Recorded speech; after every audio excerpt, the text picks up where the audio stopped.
welcome back to Terminal Garage. So today I'm going to be working on this little Mazda Miata. It's a 1992 Miata. This came into Terminal Garage as a no start. Basically what it is you go to start the vehicle and it would start for just a second and then stall instantly. And then you turn it again, you get like one or two fires and nothing. The fuel pump is really loud, and what I figured out what it is, it's the fuel pump is shot.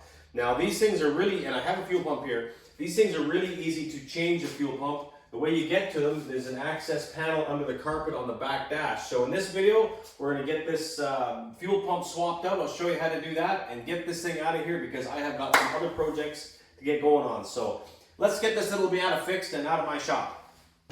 So if you've ever worked on a little Miata, you might know they are small, they're hard for me, a guy like me to get in and out of, they're tough. Yeah, they're just, they're a cool little car, but they're a bit of a challenge to work on. So first thing I'm gonna do is remove this hardtop, which is a really nice thing to have. But yeah, let's get this thing off and so we can get at this back dash.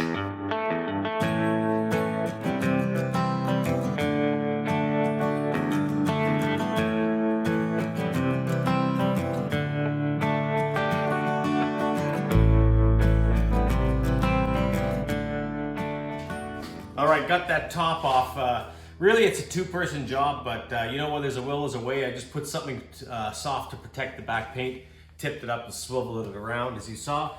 But anyway, normally there'd be some plastic push pins to hold this carpet on. I see this one's missing, but if you lift this up, there it is. There's some Phillips screws here, a little plate. That's your access panel to the top of the tank, which is great. I mean, you don't have to drop the tank. It's in a great spot. So thank you, Mazda, for making it easy to change a fuel pump.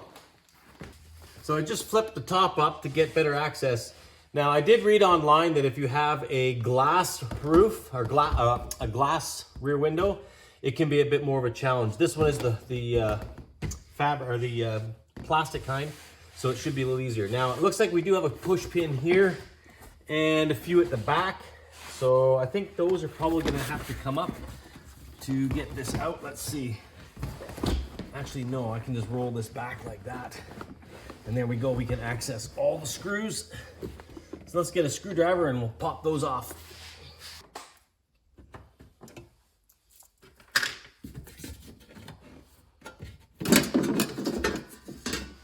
And there's our fuel pump right there. So there's just a few little Phillips screws around here. So what we'll have to do is undo these clips, undo this plug, and pull this whole assembly out. You want to get something to go underneath it so you don't drip fuel inside the car. So I'll get a little plastic tub that I'll quickly lift this up and drop it into the tub to remove from the car.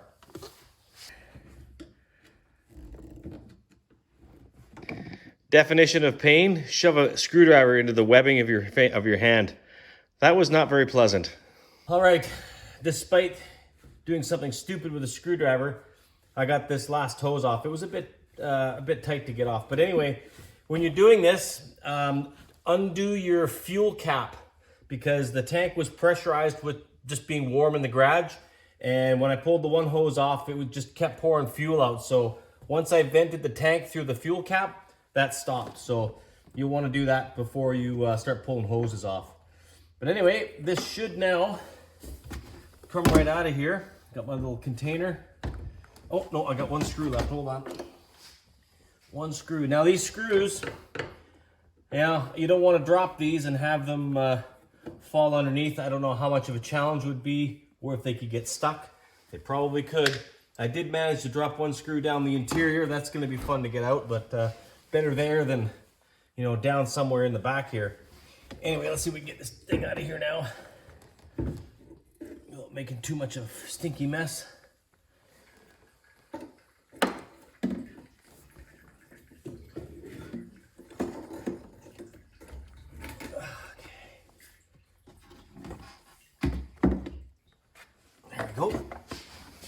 Okay, let's get this fuel pump swapped out here. See how hard this is going to be. It shouldn't be too difficult.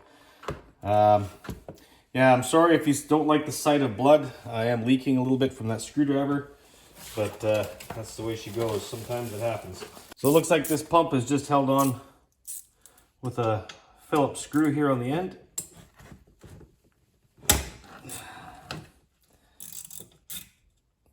Ow, fuel in a cut doesn't feel good. That little bracket comes off there, and there's just a little clip for this electrical connection here, and then I think this just slips out. There we go. Now I'm gonna have to transfer this filter sock here to the other pump. Oh, I see how I didn't see that. There is a, let's see if we can get it on here, a little retaining clip. So you pop that clip off, we'll get a screwdriver, and then that'll come off. Man, I don't see any flesh on there. I don't remember the last time I've driven a screwdriver into my hand like that. Oh, I almost did it again. It can be brutal. Here we go. Get this little clip off of here. There we go. And that'll come off. And there's our old pump. Now, there are a plastic piece here on a seal. Looks like there is a new O-ring in the kit. And also, that's nice. So this kit is good. It's also got the little clip that goes on here. So that's great. Just get a little pick here and pop this old O-ring off.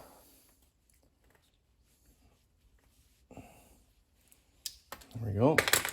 Slip the new one on.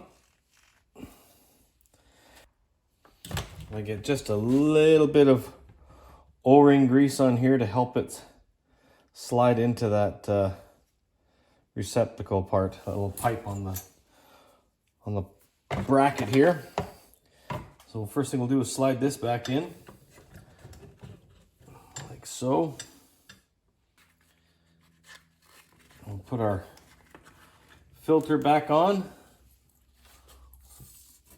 with a new clip. Okay, and then we'll put our little rubber isolator on here. Get our bracket. I'm not liking how this fits. This little rubber isolator is not the same. I'm not going to use it. This one is still quite soft.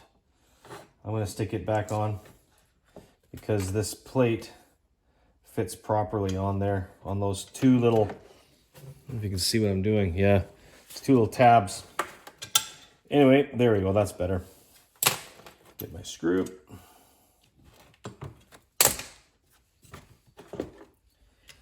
And the last thing to do is make our electrical connection inside here. There we go. That's got it. Looks good. We'll go drop this back in the fuel tank. Slip this back in the tank.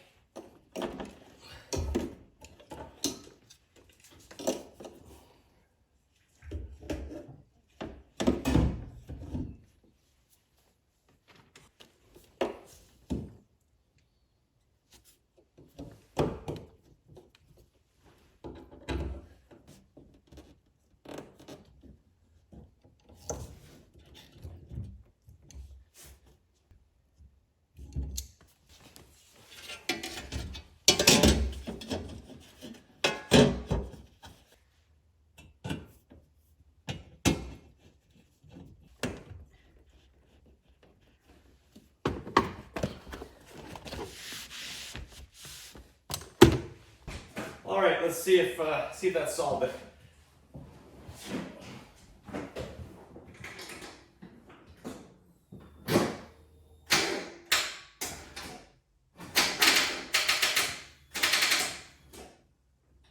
Looks like the tow truck left the key on. Have to get my jump box. In case you didn't know, the battery for Miata is in the trunk. All right, let's turn our boost box on. All right, let's see if she'll start. All right, let's see if this works.